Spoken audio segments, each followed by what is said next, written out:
respected Professor Pandey, respected Professor Mishra, and my dear uh, Dr. Shruti Mishra, uh, esteemed colleagues, students and researchers, ladies and gentlemen. I am really greatly privileged to be invited to deliver a lecture on Aurobindo in the Dr. Radhakrishnan series. I always deem it a great privilege to be in this department. As it has been said, the department and the university is my alma mater. And I always think that Banaras and the Banaras in the university is my spiritual home. So that is the kind of link I have with this department. But anyway, it is really always a great pleasure to be with all of you and with uh, our colleagues here and with the students. Let me begin with a few introductory remarks. As it has been rightly pointed out by Professor Mishra, uh, Aurobindo studies has been one of the special concerns of this department. And there has been a chair for Aurobindo Professor Chair, which Professor Pandey is presently occupying. But there have been many scholars who have occupied this chair. When I was a student here, Professor Arindam Basu was the chair professor. So in a sense, Aurobindo studies is not alien to this department, and perhaps now it has been part of the university curricula throughout the country. Aurobindo study centers have been found elsewhere. So it will be really a great occasion for me to speak on Aurobindo. But I must admit that I am not a Aurobindo scholar. So I am still a student of Aurobindo's philosophy. So that is my special interest. As Professor Mishra also pointed out, I took interest more in Western philosophy than in Indian philosophy.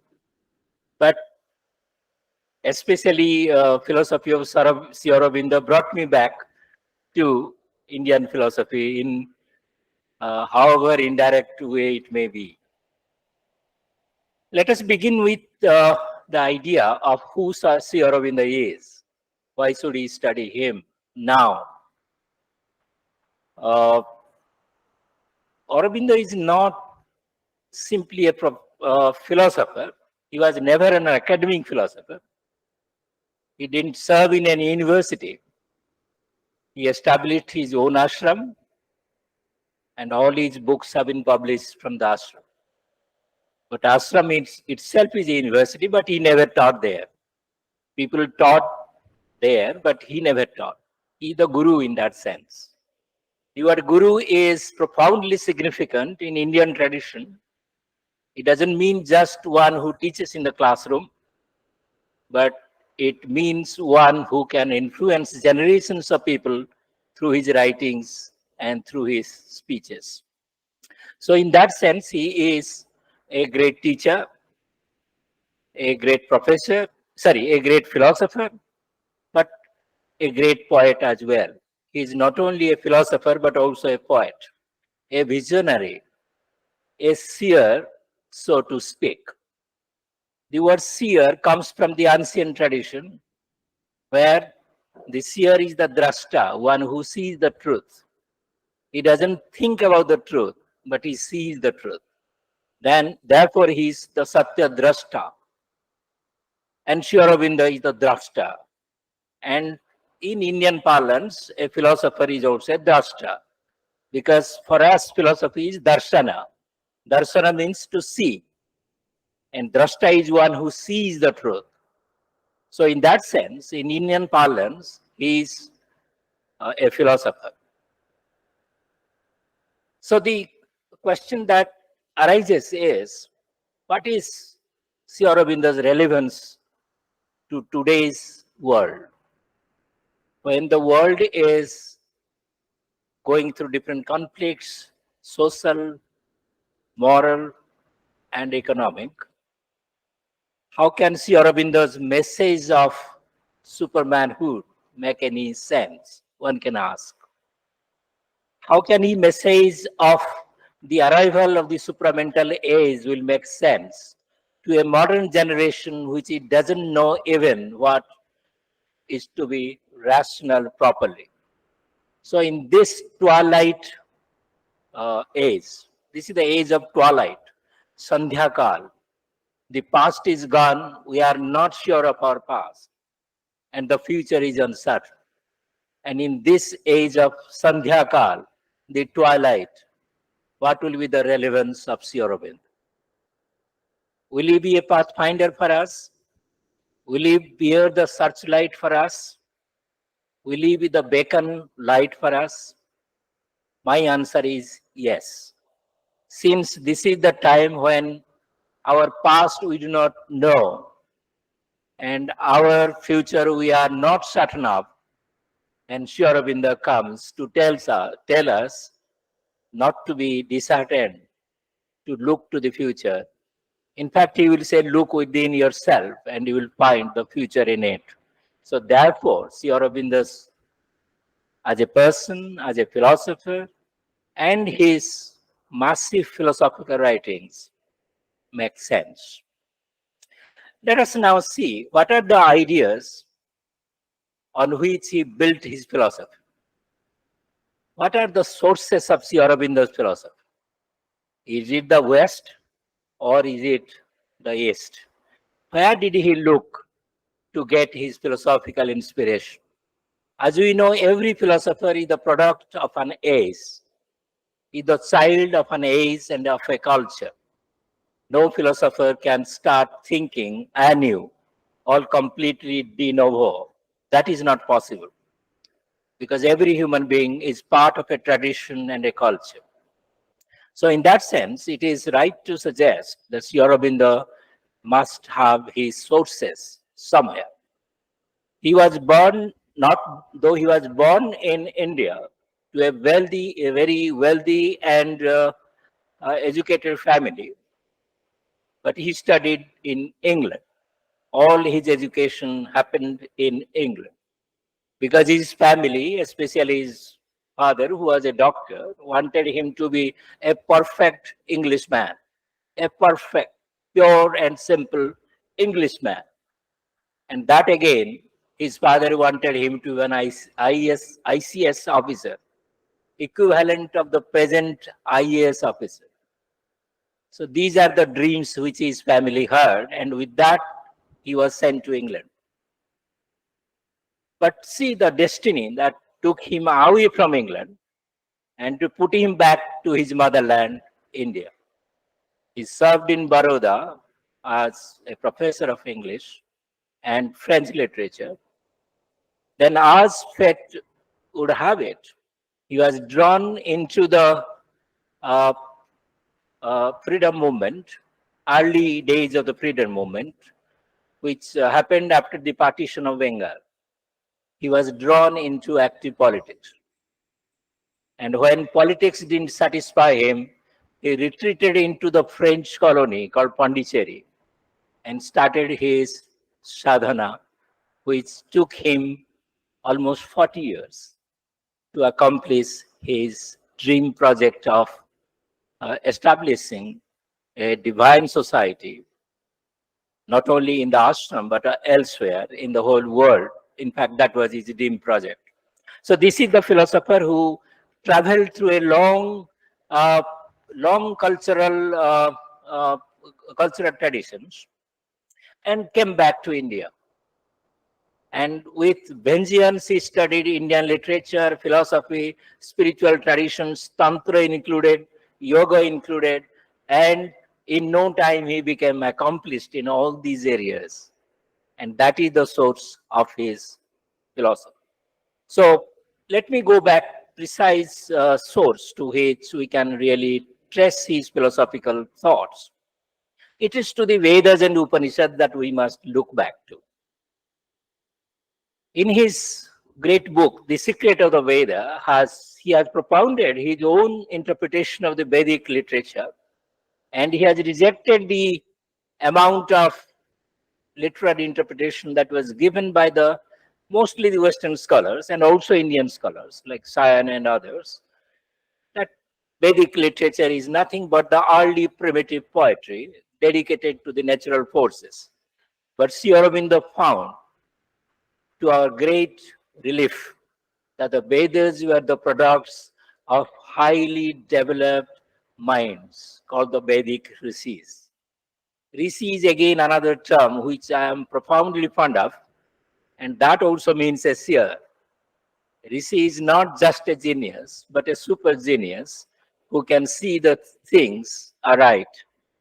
So he really was inspired by the Vedic Upanishadic rishis.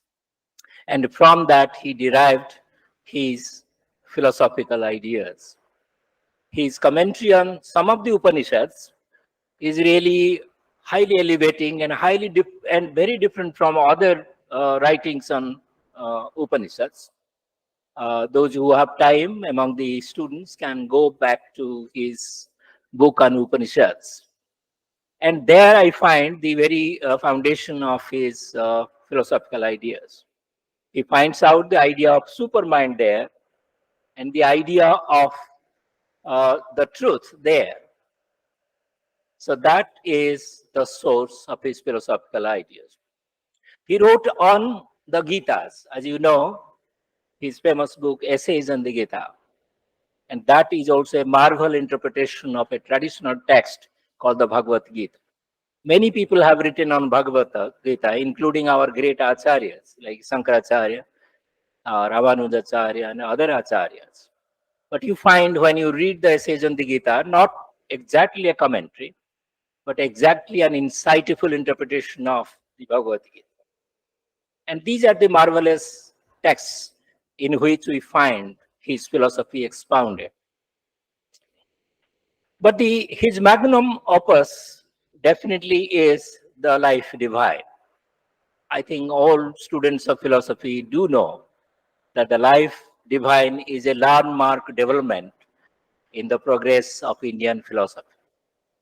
Those who have, it is a massive book running into 1,000 and more pages. So it requires a great patience on the part of the reader. But that itself is a kind of sadhana. One who can read the Life Divine from page 1 to the last page, that itself will be a spiritual sadhana. But anyway, it is in this book that he has expounded his philosophy in thoroughgoing terms. In full details he has given.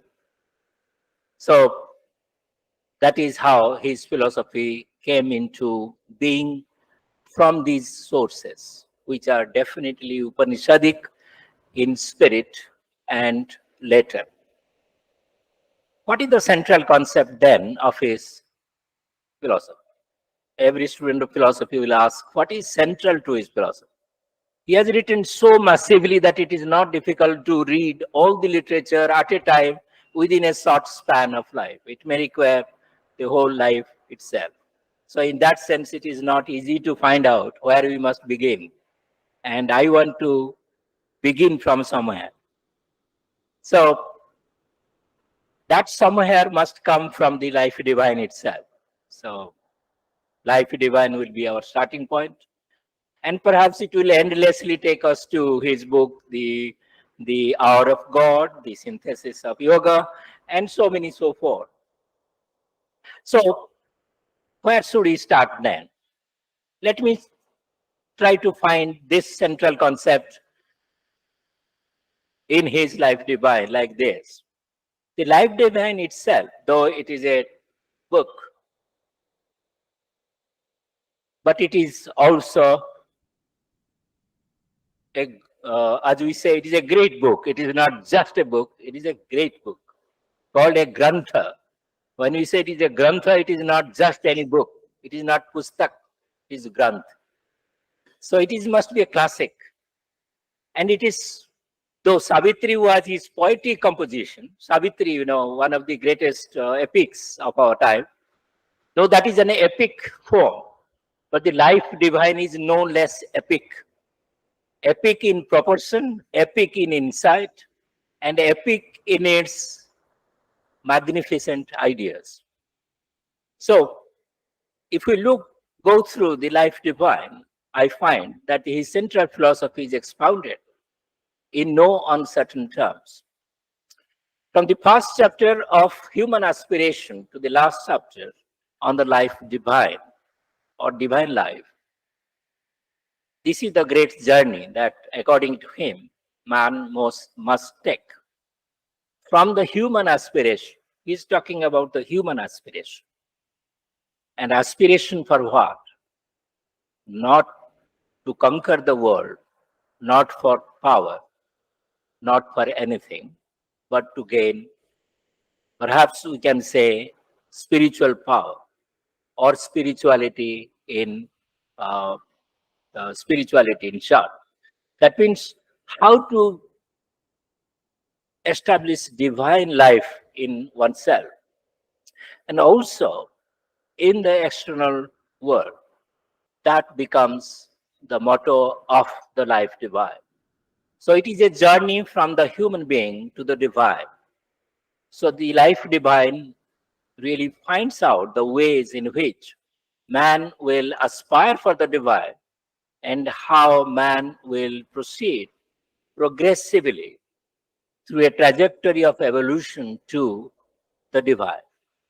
So this is the central concept of his philosophy, how man must become divine. So he does admit, and that is how the Vedantic sources tell us, that man is already divine. So why is it necessary that man becomes divine? That is the crux of Aurobindo's problem. If man is already divine, if he's already Brahman, as Vedanta says, then why do you need a kind of effort, or why do you need any yogic training to become divine?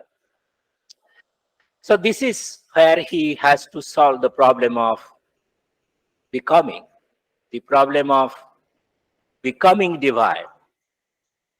So the two important concepts which struggle within his philosophy is being and becoming. The being, becoming the process of being. So one has to become the being. So becoming becomes necessary. So if there is only being, if there is only Brahman, and there is no becoming Brahman, then that makes it impossible for man to become Brahman. By saying that man is Brahman makes no sense unless man realizes Brahman. By realizing Brahman alone, you can become Brahman. So in that sense, becoming is very important. So what he found in the classical Vedanta philosophy is, especially in the philosophies of the Acharyas, it has been taken for granted that Brahman is the ultimate truth. There is no doubt about it. He accepts that Brahman is the ultimate truth. That is the truth that Upanishads hinted at. And that is the truth for Sri Aurobindo also.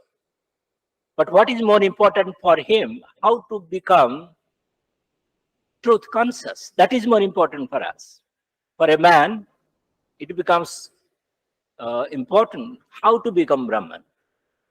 So the concept of being is not enough. We have to bring in back the concept of becoming.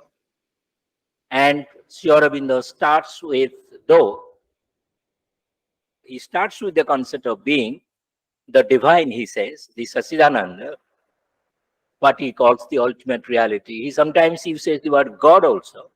He doesn't make any significant difference between Brahman and God. Of course, there are differences in the traditional Advaita Vedanta, but Sri Aurobindo makes no such effort to make any kind of difference between Brahman and God. if by God we do not mean a creator God. We'll come back to the idea of creation. How does he handle it? Because that is the most challenging concept in Indian tradition, especially Vedantic tradition, how to account for the becoming. So there is no doubt that he accepts that Brahman is the ultimate truth. That is the divine reality. Sometimes he also fondly calls it divine mother. So he doesn't mean that by calling him mother, you are feminizing the ultimate reality. None of these are. But this is a figurative language he uses. He is the world mother. So in that sense, there is no reason why you should doubt that he is really a pure Vedantin and not a mixed Vedantin like a Tantra or like Kashmir Saivism. He's a pure Vedantin, pure Upanishadic thinker. So in that sense, he is telling us that when Brahman is the ultimate reality, if you take it that way, what happens to man and what happens to the world? How do we account for the existence of man? And how to account for this man to attain to the divinity? If man is just matter, as modern science says that man is just a biological entity, or at worst, a physical entity, if that would have been the case, then Sri Aurobindo's philosophy would not have been possible at all, because this material being cannot be divine. Can you imagine a material being, a physical entity becoming divine? So how ludicrous is this idea that man is a purely physical being? His brain is all that matters and nothing else. But that would not have sufficed to understand the nature of man. So that there, Sri Aurobindo is telling us that we must go beyond the present concept of man, which has been propounded by the scientists and scientifically minded philosophers, like the materialist, the naturalist, and also the empiricist. So Sri Aurobindo has, therefore, to tell us something very, very different about the nature of man. The second idea is, what about this universe? How do you think of this universe?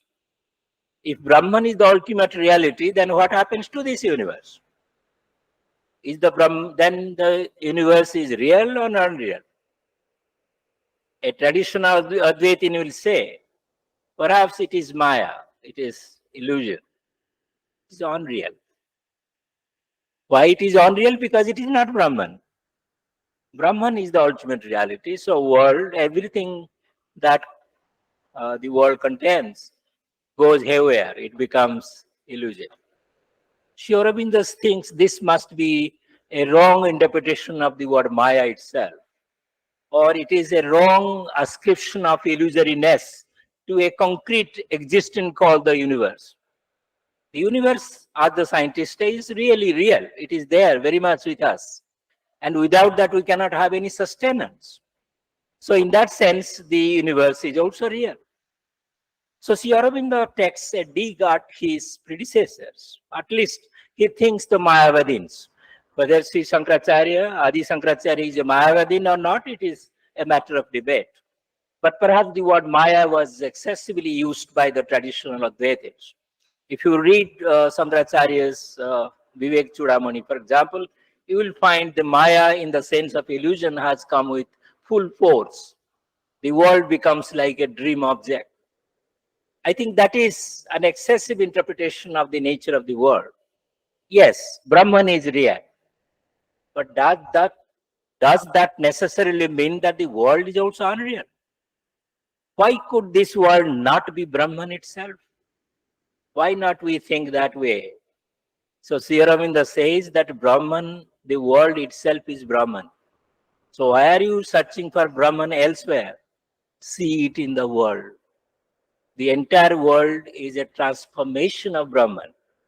The world, the universe itself is a form of the Brahman.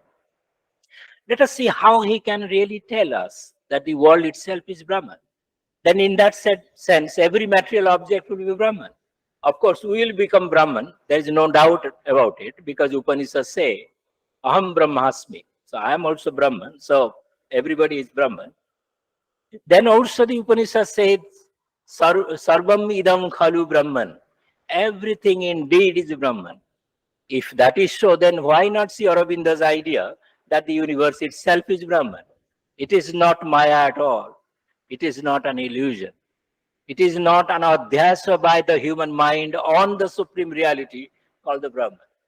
The human mind is so limited according to Sri Aurobindo, and therefore its imposition on Brahma will be definitely illusory. But Brahman, the world itself cannot be illusory. Maybe my projection of the world may be illusory because we do project unnecessary things which are not real. So in that sense, he will say that don't go for the mind to give us any indication as to what the Maya is. Of course, he admits that the word Maya itself is innocent because it has Vedic origin. The Maya is, according to him, the creative power of Brahman to manifest this universe. If the universe is a manifestation of the Brahman, then the Brahman needs an extraordinary help to project or to manifest itself in the form of the world. So there one can say, you can introduce the notion of Maya. He calls it divine Maya in the Life Divine. The divine Maya is the way Brahman projects itself, not the human mind projects something to the Brahman. The Brahman projects itself. The Brahman manifests itself in the form of the universe. So Brahman has to have creative power. Brahman has to have dynamic power. It cannot be a static Brahman. It cannot be just an abstract Brahman. Somewhere we do not know where he is, he or she. Of course, Brahman cannot be called he or she. It is a neutral term. So Brahman, if it is a very abstract principle, we do not know how it can explain the nature of the universe. So Sri Aurobindo goes to tell us that the Brahman is the ultimate reality having creative power, and that is its divine Maya. And through that, it can really manifest the universe. So universe and Brahman are no more dual from each other. In order to deserve this duality, you need not have to say the world is unreal. You can accept the duality of both. You can accept the reality of the world without admitting any duality. You are back to Advaita again. Advaita is there because that is the unassailable truth. Because truth is one, Brahman is one. Ekam Aditiyam. So there is no digression from that truth. But the world, in order to be real, it has to be Brahman itself. And how does it become Brahman? Because Brahman wishes it to be so. Then do you think that Brahman also has wishes and desires? This is the question we raise. Has Brahman wishes and desires? Like human beings. Are you anthropomorphizing Brahman? Nothing of this sort. Sri Aurobindo says that if Brahman is the ultimate reality, why can you not allow it to have a supreme will, a divine will? A divine will and Brahman are the same. So Brahman is Satchit Ananda, but why don't you allow another addition to Brahman? Brahman is also Chit Shakti. It is also truth power. It is also divine power. So consciousness force. He uses the word consciousness force. When we translate Brahman into Satchidananda, Satchidananda becomes existence, consciousness, and bliss, all hyphenated. But Sri Aurobindo always uses the word Satchidananda as one term, which includes both existence, truth, and also consciousness, which is, according to me, a force, a creative force. And of course, the last one is bliss. So in that sense, Satchidananda is a unifying term and a unified reality, is an Unitarian reality. So you can call it consciousness. If you call it consciousness, that also takes care of the whole reality. If you also call it existence, that also takes care of the whole reality. And if you simply call it Ananda or bliss, that also takes care of the whole reality. So the whole reality is not divided into different aspects. It is one, the way you can look at it. So Sri Aurobindo emphasizes more on both, on the Brahman as the truth and Brahman as also the truth consciousness. So in this sense, he is really taking us back to the Vedantic original idea that even if Brahman is the ultimate reality, we have to have the world also as identical with Brahman. If we can establish the identity of Brahman, identity of the world with the Brahman, then we can establish Advaita in the purest form. Of course, the last one is, which traditional Advaita has propounded, Jiva Brahmeva Napara. The Jiva is also Brahman. Sri Aurobindo admits it, because the Jiva, or the individual self, or the individual soul, is also Brahman, but they are all identical. So in this sense, even if we accept that truth, that the world is real and the individual soul is also real, but we can establish Advaita or non-dualism like this. That world is also Brahman and the individual is also Brahman. We need not have to take the help of any Mayavada or the theory of appearance or the theory of superimposition or adhyasa to explain the nature of the world. Let us come back to a little more about his theory of evolution, which is very important for understanding the nature of the world. If the world is the Brahman, then how does it happen that the world also appears as a physical body or a sum of physical bodies? How does matter arise here? How does life arise here? And how does mind arise here? All these three questions are very important for any modern student of philosophy. How does matter come into existence? And how does life come into existence? And how does mind come into existence? The last one, the nature of the mind, has been exercising the minds of philosophers across the globe at the present moment. We are still searching for a mind. The West is still searching for a mind. If you can go through the Western literature on philosophy of mind, you will find they are searching for a mind and they are yet to get a mind. But Sri Aurobindo started with the idea there is a mind which is real. And not only that, there is a life in the universal sense of the term, not only individual life, but also life as such is also real. The life of the animal is no less real, and life of human beings is also real. But also beyond that, there is the matter or material existence. How do we account for this massive material universe? Sri Aurobindo has an explanation for it. If he believes that the world itself is Brahman, there is no gap between Brahman and the world, then it follows necessarily that the material universe is Brahman. That is, matter is also a form of Brahman.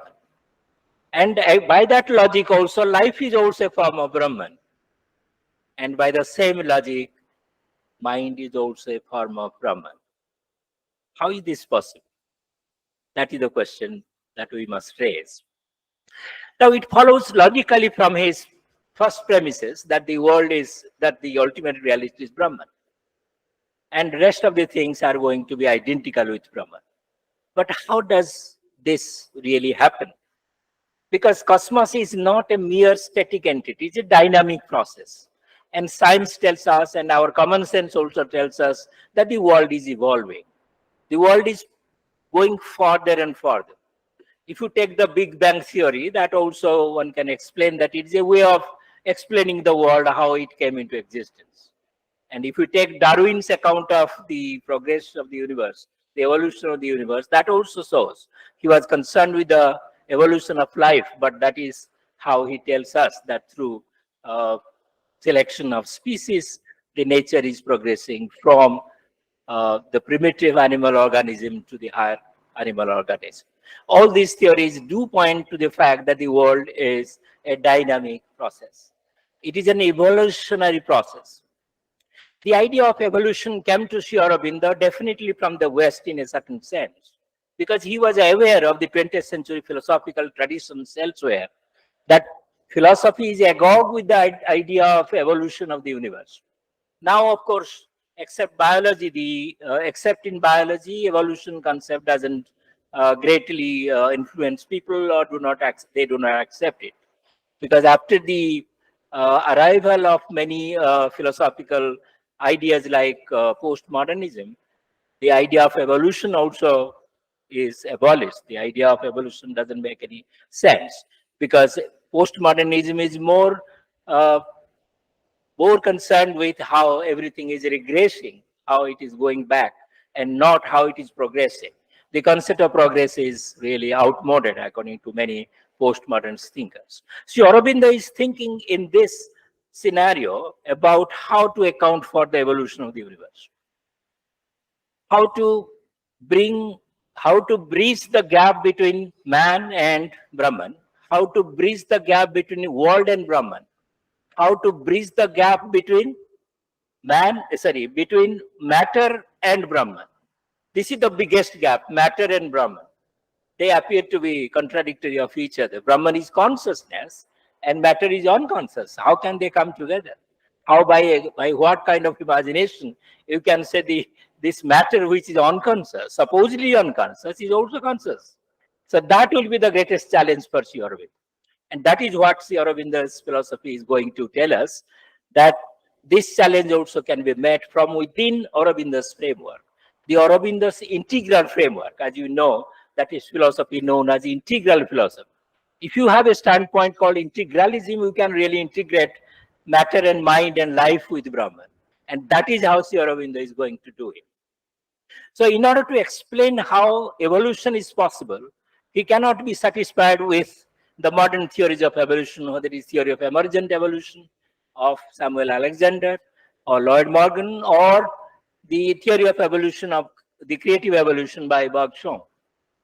So all these theories fall flat because they cannot account for how, from a material basis, you can really go forward uh, towards a greater goal, evolutionary goal, unless you really have much more metaphysical presuppositions. From matter, of course, if you start the process of evolution, then it will create more and material forms. It cannot really take us back to the deity which was promised by Samuel Alexander, or yes, well, Samuel Alexander is famous book, Space, Time and Deity. Deity will never come because it is all matter that you are talking about. Matter goes into further matter. So Sri Aurobindo says, if you have to have the theory of evolution, you must have another theory called theory of involution. Evolution must presuppose involution. Unless Brahman is already in matter, there cannot be any evolution of matter through different processes into Brahman. So matter be cannot become conscious unless, or matter cannot give rise to mind and life and mind, unless the mind is already in life and life is already in matter. That means ultimately Brahman must be in matter. That means consciousness must be in matter. Only then there can be any evolution of matter towards Brahman. So the stages of evolution are from matter to life to mind and the supermind, and then the Brahman, the Sachidananda. So these stages have to be explained. If you simply say these are the stages, that will not be philosophically satisfactory. You have to explain how this is possible. So Aurobindo says that matter itself has the rudiments of the supreme consciousness. The matter has the rudiments, the seed of consciousness, and life also has the seed of consciousness, and mind also has the seeds of consciousness. In fact, mind is more conscious in that sense than life in general is. So in this sense, he is telling us that involution must be taken as one of the premises for the theory of evolution. But how does involution take place? How does this unique idea of Brahman being involved in matter takes place? What is that process? Let us imagine Brahman is at the apex. How does it really come to the base? Because evolution starts with a base and it goes to an apex. How this process goes, how this reality is already involved, that is the word involution, in this matter. So he has the idea of a descent, that Brahman out of his own divine will has descended into matter. That is to say that matter has already concealed within itself consciousness. Matter has itself concealed within itself life, and matter itself has concealed the mind. So if this is accepted, then the process of evolution can start. Here the question arises, if Brahman is already in matter, what is the necessity of Brahman again going back to itself? Because evolution is ultimately going back to itself by the Brahman. Because the entire drama takes place in the hands of Brahman. Brahman descends into matter and matter ascends to Brahman. So these two theories of ascent and descent in Aurobindo's philosophy you have to accept. Even if it appears illogical or very much little logical, because to the modern mind, everything should be tested through logic, if not by experience. Of course, experience cannot help us here, logic can help. So if matter and Brahman are contradictory with each other, then the law of contradiction should operate. If matter and consciousness are contradictory of each other, as Descartes told us that matter and mind are not of the same nature.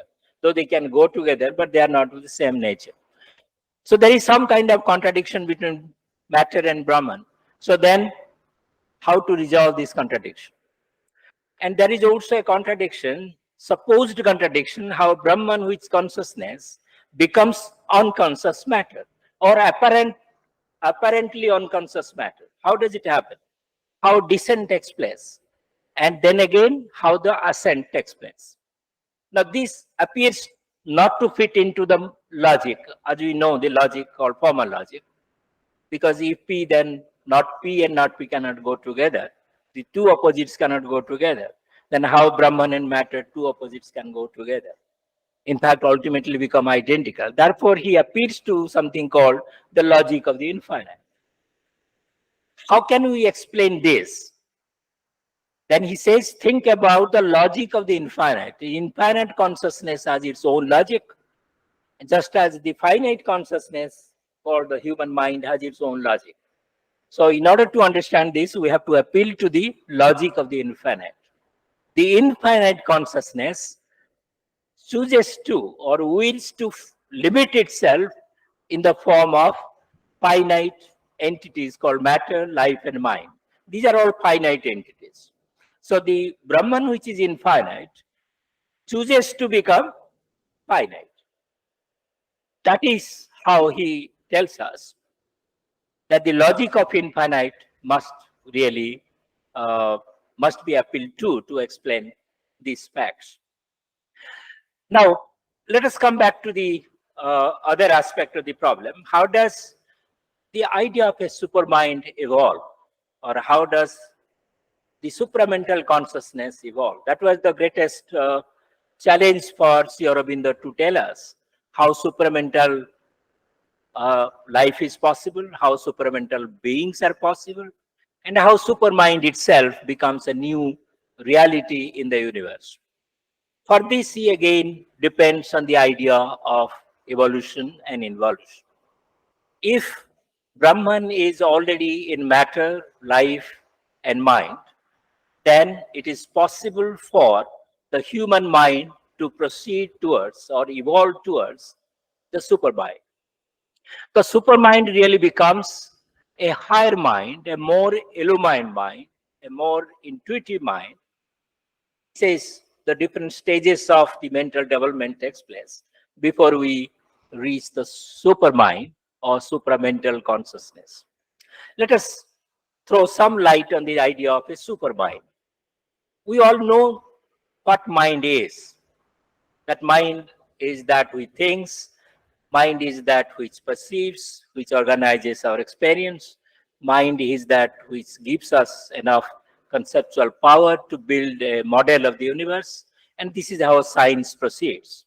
And the greatest achievement of human mind are sciences and perhaps the technologies, literature, philosophy, art, and everything. So human mind is no less a capable entity that the universe has evolved. But what Aurobindo is looking at is how can we go beyond this mind? That means beyond the present achievements of man, how can we think of something greater? This is the most challenging question for Aurobindo. First of all, if mind does everything, then why you need a supermind? This is one question. Then, if mind has achieved so profound things, do you think supermind can achieve more and more profound things? And what is the guarantee? Now, all these questions are really pressed into this framework that supermind has to solve some of the problems which mind has not solved. Aurobindo is a philosopher of mind, definitely, but he's also a philosopher beyond the mind because he sees the other side of the mind. Why he calls mind a limited entity? In fact, he says mind is a passage, not a destination. Mind is a passage because it is the transitional way of our dealing with the universe. So if there is a mind, there must be a universe which mind is struggling with. And mind also brings about a social harmony, social texture. Therefore, the mind brings all this that we are presently having. What we call rationality is also a product of this mental process or mental development. So in a sense, this age in which we are living is called the age of reason. And Sri Aurobindo has no doubt that the age of reason has achieved great many things. But he is equally aware of the fact that man has failed in many other things.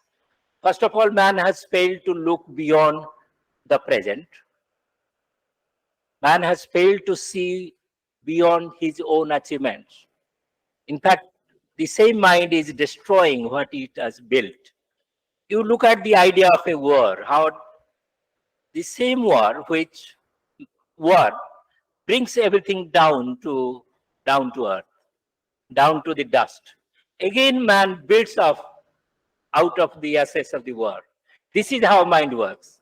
It builds and again destroys, rebuilds. It goes on eternally building, destroying, and ultimately it is frustrated. It becomes defunct. Therefore, it cannot really establish either a true society, a harmonious society, a warless society, a peaceful society at the social level. It cannot, even if it produces great sciences, it doesn't provide the enough understanding of the real universe. We are still far away from understanding the real universe. Even scientists tell us that we are not known the full truth about the universe. We are all conjecturing, and through conjecture we are refuting, as Karl Popper says, and we are going further conjectures. We are not sure of what that ultimate reality itself is. So science cannot give us what ultimate reality is.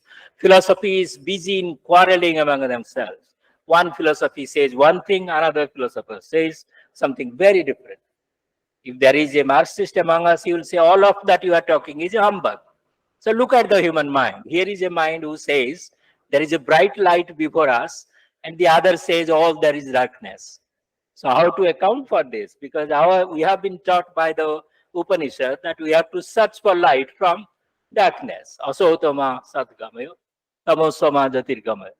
So if we are in tamas, then we have to go for jyoti. But if somebody says there is only tamas, and from a tamas to you have to go to tamas, is this satisfying? That philosophy says you go from one darkness to another darkness. But that is not a satisfying philosophy. At least Aurobindo is not satisfied. He tells us that this must be a wrong idea of the mind. Mind is limited. Mind is finite. Let us admit this. and then try to go beyond the mind. And that is where he brings in the concept of supermind. A supermind, therefore, doesn't become a mind which is unusually different from the present mind. It is this mind which magnifies itself into superior powers, or which possesses superior power. All that we see is diversity. You are, you, me, and others. This conflict goes on, you, me, and others.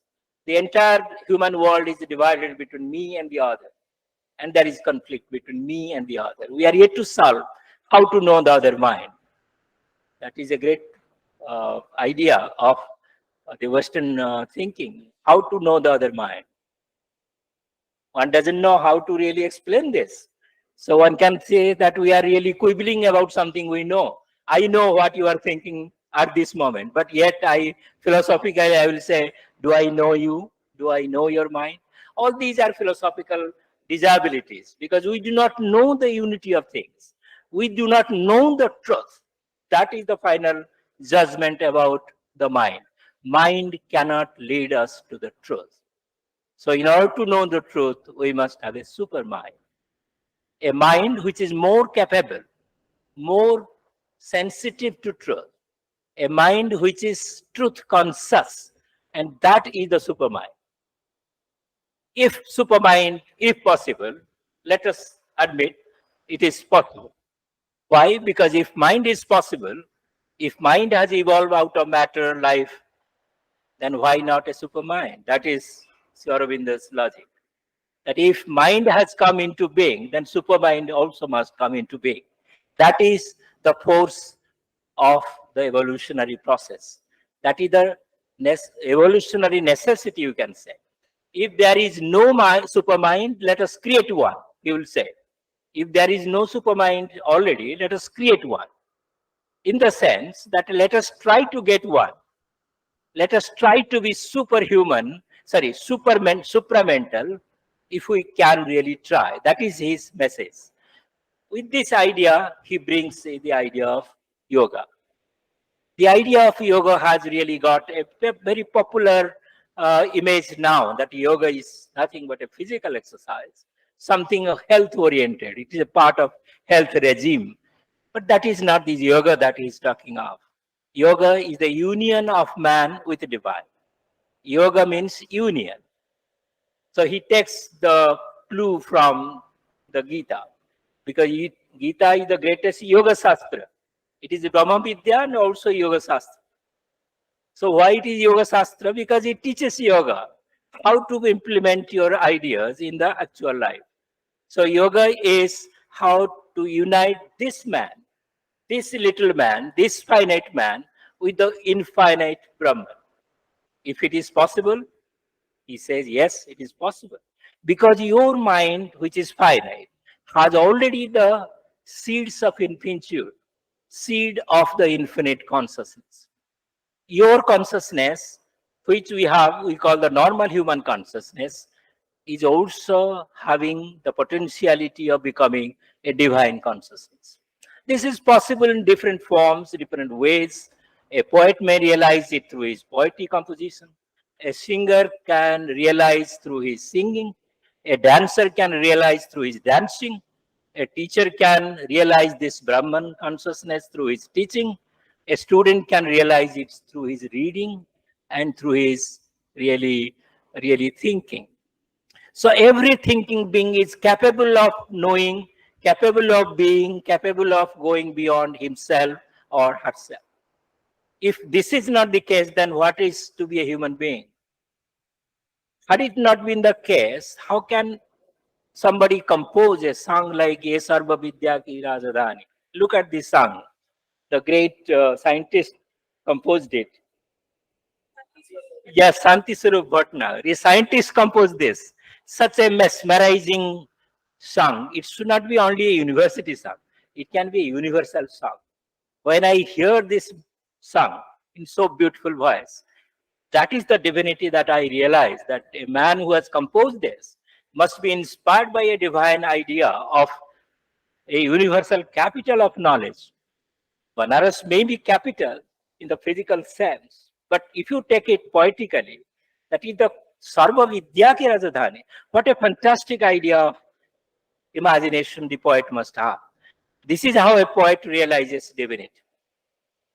So through different activities, we realize divinity. So yoga is really compiling all this. Karma yoga, for example, which is the Gita's message. Every karma is a divine karma. Every karma. See, Aurobindo expounds it so many details in his essays on Gita. Every work is a divine work. And that is the way to go towards Brahman. So you don't think of going to a cave or to Himalayas in order to realize Brahman. Because if you go to Himalayas, you may only see Himalayas and not Brahman. Or if you go to a cave, you may see only cave and no Brahman. So be here where you are.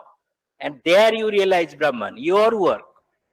The work that you are doing, it may be teaching, it may be studying, it may be writing, even it may be grass cutting. It may be beautifying the garden, those people do it. If they realize it as a sacrifice to Brahman, as an offering to Brahman, that will be karma yoga. Similarly, those who are engaged in knowledge, different kinds of knowledge, scientific knowledge, philosophical knowledge, every kind of knowledge. That is the Jnana Yoga. Jnana doesn't mean only Brahma Jnana. Of course, it means Brahma Jnana, but Brahma Jnana means every knowledge, every form of knowledge is Brahma Jnana. If you know the little details of this mic, for example, this speaker, if you know the details, you know Brahman really. Because Brahman sits in the details, not devil. Devil is not the details. It is Brahman who is in the details. So that is the way we can say that is Jnana Yoga. Bhakti has a tremendous, magnificent meaning. It can be bhakti of any kind. Ishwar bhakti is not the only bhakti. Human bhakti. Bhakti for the parents is no less divine. Similarly, love for animals is no less divine. Love for human beings is no less divine. So in that sense, bhakti yoga can also take us to Brahman. So before I really conclude, because we will have some discussion and that will another time is there. Okay. So this is how Sri Aurobindo is telling us that Brahman can be. Oh, it is there. Yeah, it is here. Sorry. I did not depend on that.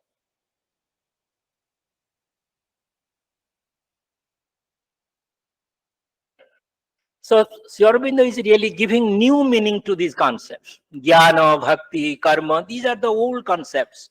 Our tradition is rich with meaning of these concepts. And different systems have developed these concepts in different ways. See how Gita has been understood in different ways. Whereas Tilak says karma yoga is prevalent, preeminent in the Gita. Somebody else may say it is bhakti which is preeminent. Somebody, Shankaracharya, says it is jnana which is preeminent. But Sri Aurobindo accepts none of this. He says every yoga is preeminent. Every yoga, every system of yoga is preeminent. So there is no question of any priority, superiority, inferiority. Therefore, he talks of a synthesis of yogas.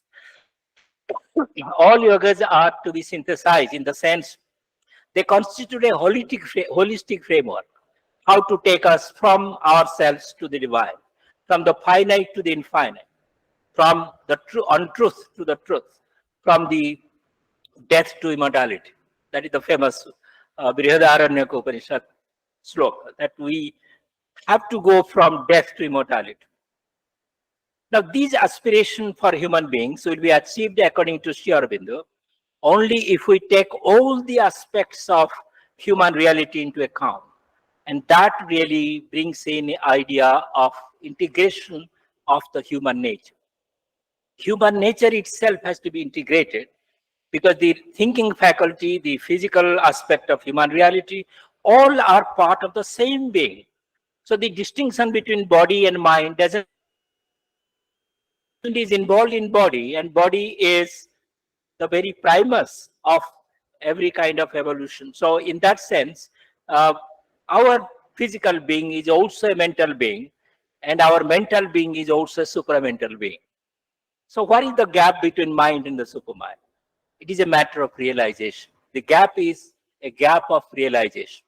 There is no untick gap between mind and supermind, but there is only a matter of experiential effort.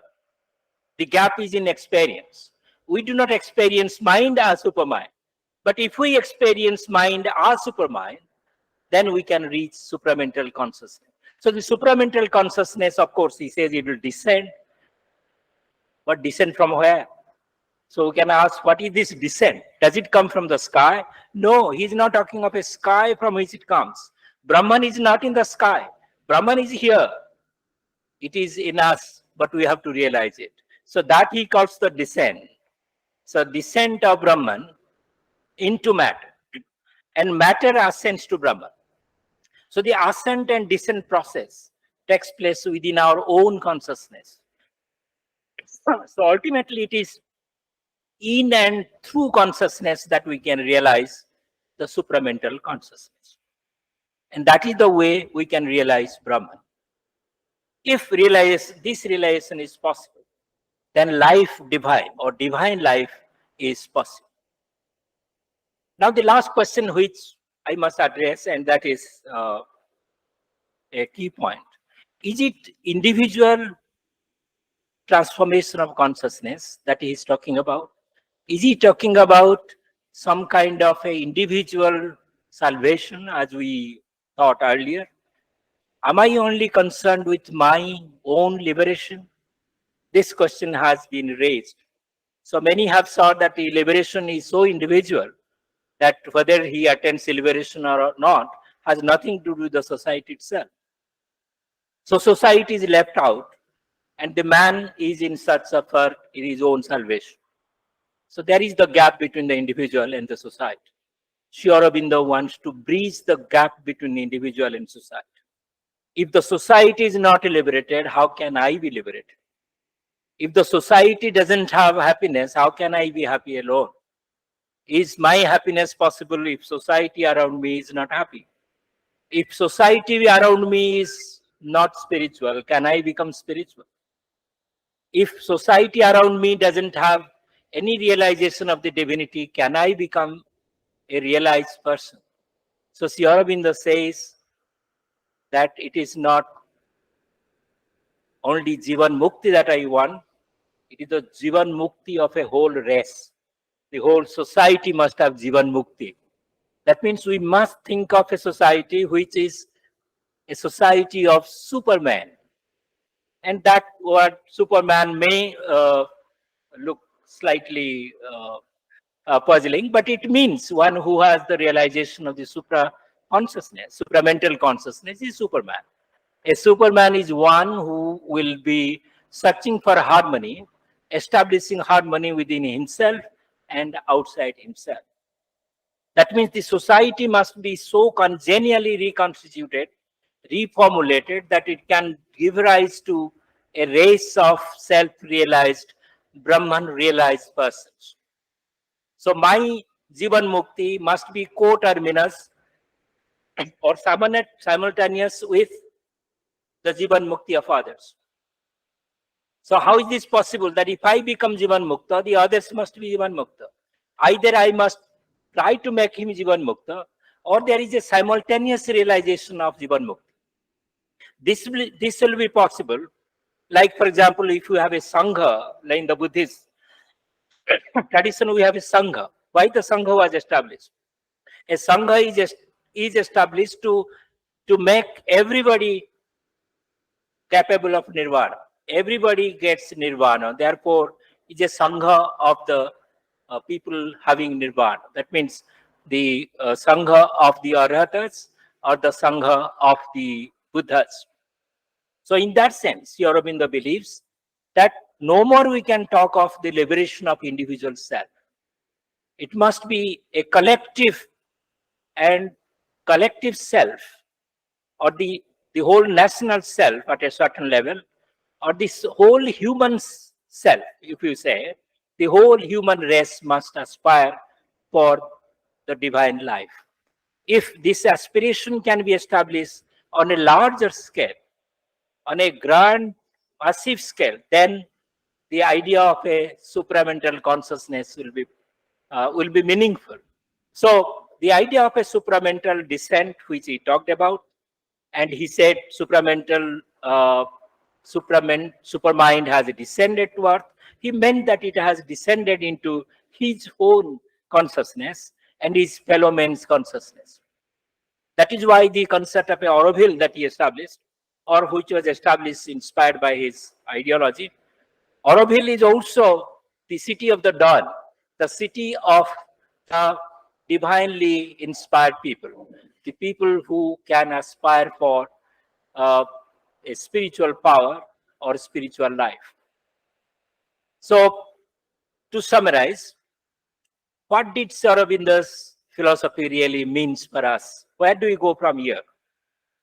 If somebody is doing research on Aurobindo, there is a definite way of saying to find out the meaning of supermind and the meaning of Superman, because that is his central message for the future of humanity. How do you go from this age to the future age of the supramental beings? Then one can really investigate the different ways in which we can really think about it.